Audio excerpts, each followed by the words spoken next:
Okay, folks, it's your buddy Mike Messier, Mike Messier Stuff YouTube channel, One Pro Wrestling and Sports Fan. Some people, some longtime viewers have been asking, hey Mike, do you have any thoughts on the current WWE, this Pat McAfee routine? Where does the wrestlers, how do they feel about it? Well, I don't know how they feel about it. I guess I can just, subjectively say that if I was one of these wrestlers, Randy Orton or a CM Punk, and I would probably just think it's just a silly waste of time. The Pat McAfee involvement does feel very David Arquette esque.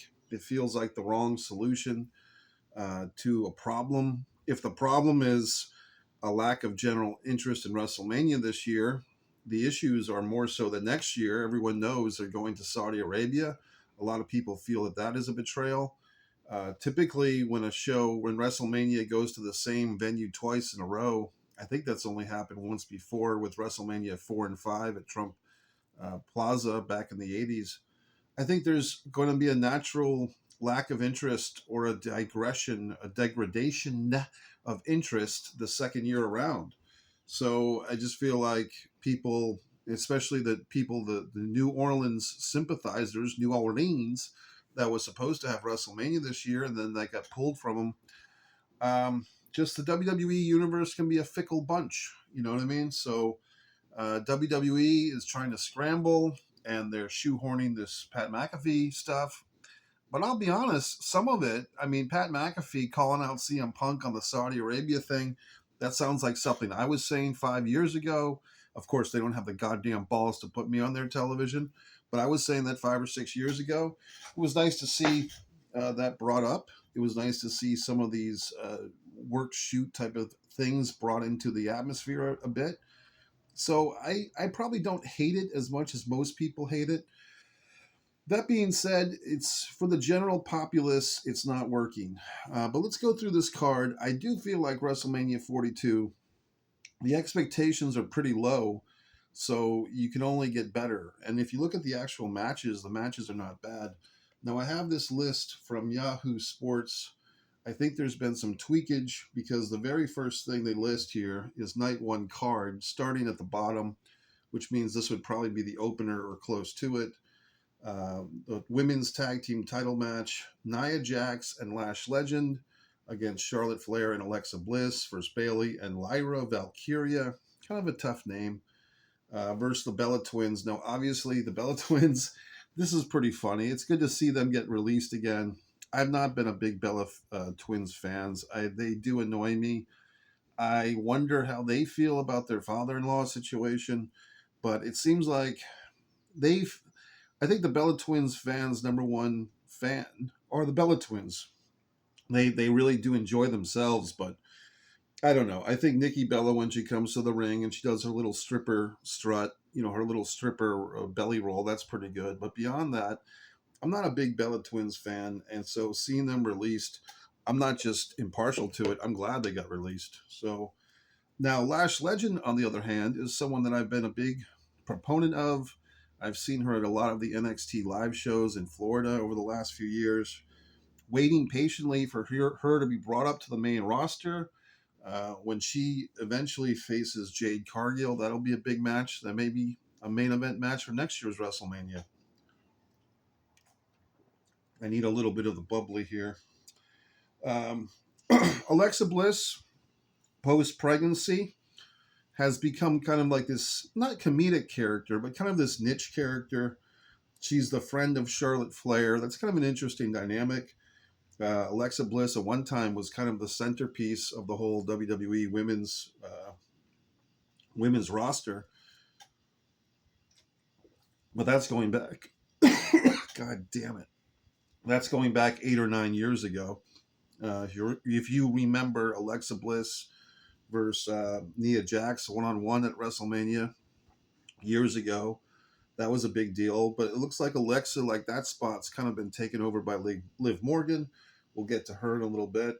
I think this will be a good match. If I had to pick winners, uh, let's go with Nia Jax and Lash Legend. Just maybe that would be the unexpected thing. But if they're going to start building some stuff for Lash Legend, maybe that's a good way to go. Put her in a tag team title run for a while. AJ Lee versus Becky Lynch for the Women's Intercontinental Championship. Good match. I think AJ Lee has been pretty good upon her return. I think this one, I mean, Becky Lynch, as much as I don't like her shoehorning herself as a heel, big time Bex or whatever else Bex, I do feel like it'll be a good match. And let's say that AJ Lee will win this one, but the feud will be continued. Then you have Becky Lynch's husband, Seth Rollins, against Gunther. This will probably be the best match on the show on night one. I think a hard hitting match will happen. It makes more sense for Gunther to win, so I will go with Gunther to win this one. There might be some Paul Heyman interference. Maybe Gunther will be. I don't think Gunther's an official member of the Vision, but I can see that happening with this. Who knows? Drew McIntyre versus Jacob Fatu, an unsanctioned match. I haven't been seeing a whole lot. I've been missing the spots with these guys in their feud. It just seems like this is the consolation prize match. Like these guys are not in the main event with Cody and Randy, so they're kind of up against each other. I can see Jacob Fatu winning this one, so I'll go with Jacob Fatu. I think he would benefit more from a victory. I'm a big Drew McIntyre fan. I just feel like they always kind of abuse him, and they always find a reason to abuse and damage the Drew McIntyre persona or character. So I think that'll happen once again. I'm going to go with Jacob Fatu. I guess I'm picking. Well, Jacob Fatu is actually the babyface in that one. So the next one, the Usos and LA Knight versus Austin Theory, Logan Paul, and I Show Speed. Apparently, this is going to be on free ESPN. It gets very convoluted, the different ESPNs. I'm not really into this match. I'm not really into the celebrity involvement or the influencer involvement. That being said, I'll go with the Logan Paul I Show Speed team to win somehow, just because it feels like the WWE caters to these pseudo celebrities. Another really good match that people are looking forward to, and the anticipation or the excitement has built with an accidental headbutt. Liv Morgan against Stephanie Vaculer. Vaculer. It's good that they keep her name, even though it's hard to pronounce. Or at least it's hard for me to pronounce. But Stephanie McCure has a real connection to the fans. You even see her in these commercials now for the tax company, for the H&R tax or whatever it is. But Stephanie McCure has a real connection. I've seen her at the NXT shows. The people really do like her. But then again, people really do like Liv Morgan too. So I'm going to go for the title change. I'm going to predict Liv Morgan wins the title. I think these two will be feuding throughout the summer. Probably we'll see them in a few more big shows, Saturday Night's Main Event or whatever, and they'll probably have a blow-off match at SummerSlam. But I'm going to predict Liv Morgan to take the title on that one. And then we have Cody and Randy. Now, this is the match that, people are forgetting that they just had a match at the King of the Ring last year, kind of similar to how HBK, Shawn Michaels, and Steve Austin wrestled each other at the 1997 King of the Ring and then wrestled each other at WrestleMania 14 and 98. But you have Cody versus Randy for the undisputed title. People are acting like this match never happened before. They just had a King of the Ring match, which was in Saudi, so people have forgotten about it. I don't know if this. I guess I'm not as distracted by the Pat McAfee stuff as some of the people I was watching, Bully Ray and the other guy on Busted Open yesterday. They were freaking out about this whole thing. I'm not really freaking out. I think it'll still be a really good match. I'll pick Randy Orton for the championship. So I've picked Randy, Liv, Austin Theory's team, Jacob Fatu, Gunther. I've picked AJ Lee, I believe, and I picked Nia and Lash. I really picked a heels night out on night one. Night two, starting at the bottom as listed. If there's been any injuries or changes, I'm not reading them. This is Yahoo Sports that I'm getting the list from. It's hard to even find the list on the WWE website. It's all convoluted with photographs. They don't just list the matches. Finn Balor versus Dominic Mysterio. This could be an instant classic. This reminds me of Eddie Guerrero versus Rey Mysterio at Halloween Havoc '97, or even their WWE matches at was it WrestleMania 21 in LA. Eddie versus Rey was a great match. I think that was a ladder match for Dominic or something. But this one is really a great match. It should be a great match. And I'll predict uh, Finn Balor. I don't think Dominic's Mexican title's on the line, but I'll predict Finn Balor. The next one is the Intercontinental title match that has a typo on Yahoo Sports. They say it's for the WWE Championship. It's actually for the Intercontinental Championship. Penta, I believe he's defending against Javon Evans, Dragon Lee, J.D. McDonough, and Rusev. Really a cluster. Um, Let me get back to that one. I'm thinking Penta's going to win, but let me get back to that later. Interesting that the Intercontinental title and the U.S. title are on both on the line on the same show. Sami Zayn versus Trick Williams for the U.S. title. I haven't been paying a whole lot of attention to their storyline. Apparently, Sami is getting the go-away heat from the fans these days. Some people are predicting a double heel turn or a heel babyface turn with these two. I'll go with Trick Williams for the victory. So that will make me say that Penta will retain. If Trick is going to win the U.S. title, I'll go with Penta retaining the Intercontinental title in the ladder match. Brock and Oba. That's a really interesting one. Um, that's a really interesting one. I will go with Oba Femi, and the reason why is because I think they will probably end up doing 50-50 booking, meaning that Brock will win the rematch, but I think the thinking with them with WWE will be that if Oba gets the WrestleMania victory, that means more for the long term than a Backlash victory or some other pay-per-view or whatever you call it, premium live event victory. So I'm going to go with Oba Femi. This will be another fun Rock'em Sock'em match. People always forget that Brock Lesnar has lost repeatedly at WrestleMania. He lost to Seth Rollins at a WrestleMania. He lost to Roman Reigns at a WrestleMania. He even lost to Goldberg going back 20 years ago at a WrestleMania, or 25 at this point. So 26. I don't really see, actually 22 because that was 2004. So I don't see the big deal like, oh, Brock Lesnar can't be beaten. He's beaten all the fucking time. Just they don't remember that, or you, the fan, doesn't remember.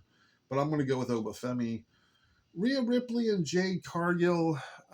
Some mild controversy this week with Rhea Ripley.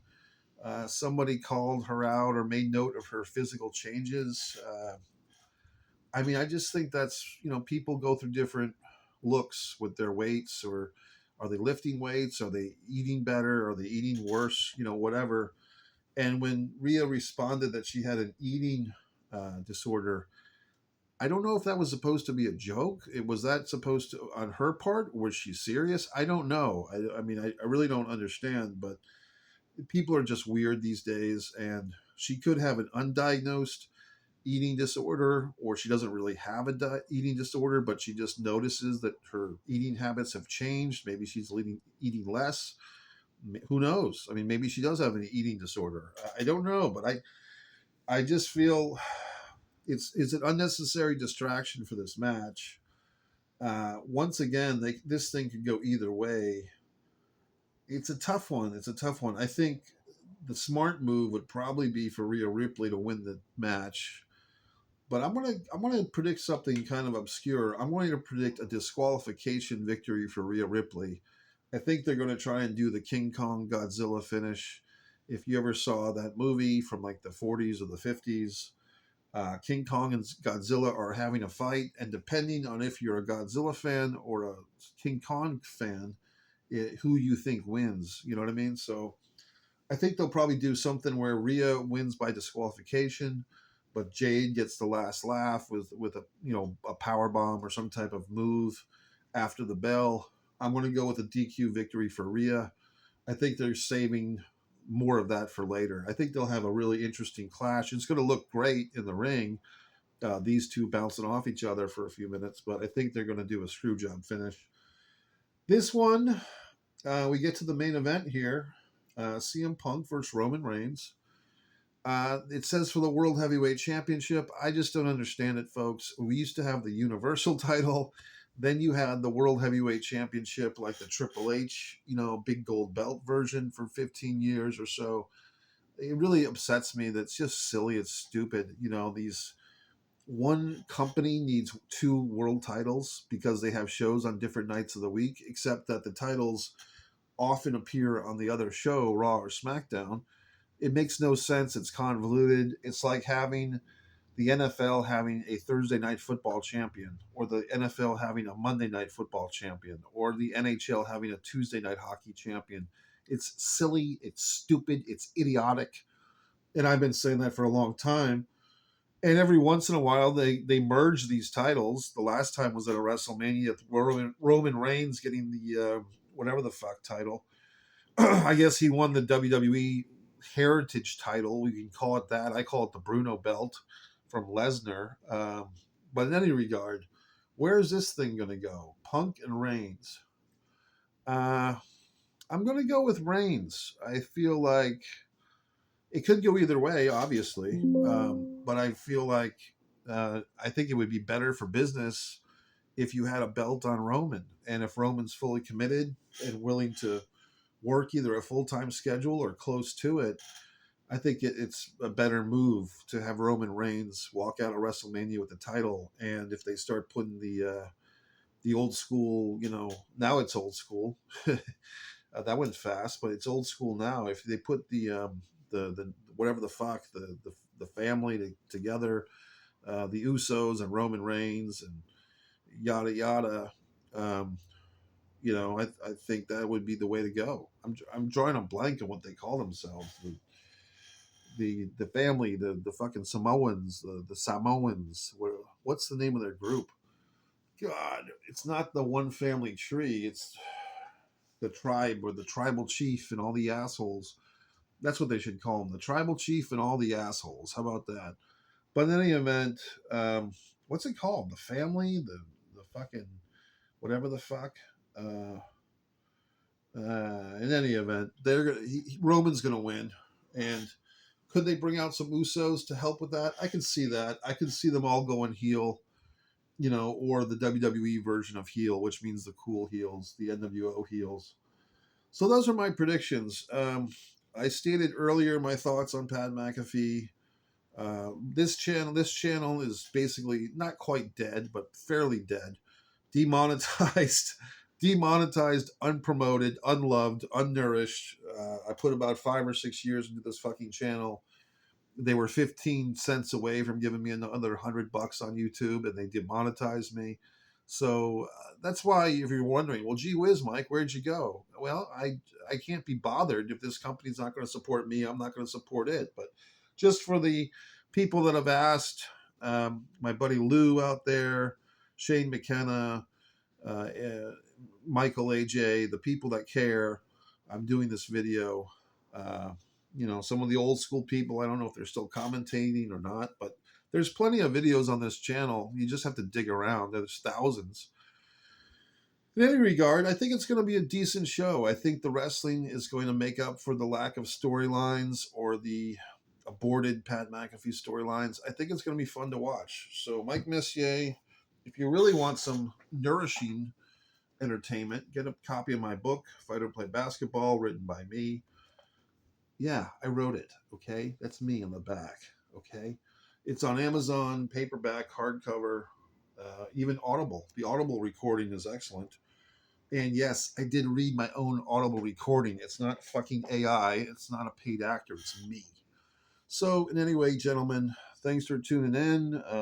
If you give a flying fuck or half a flying fuck, you can copy and share this URL. All these wonderful artworks behind my head are by me. Okay. So I think it's going to be a good WrestleMania. I think it'll surprise people. People will be, oh my God, the WrestleMania was really good this year. I can't believe it. And there you go. MikeMessier.com. Also on Kofi now, ko-fi dot whatever the fuck .com/MMA. MMA Mike Messier art on Kofi. Have a good WrestleMania weekend, everybody.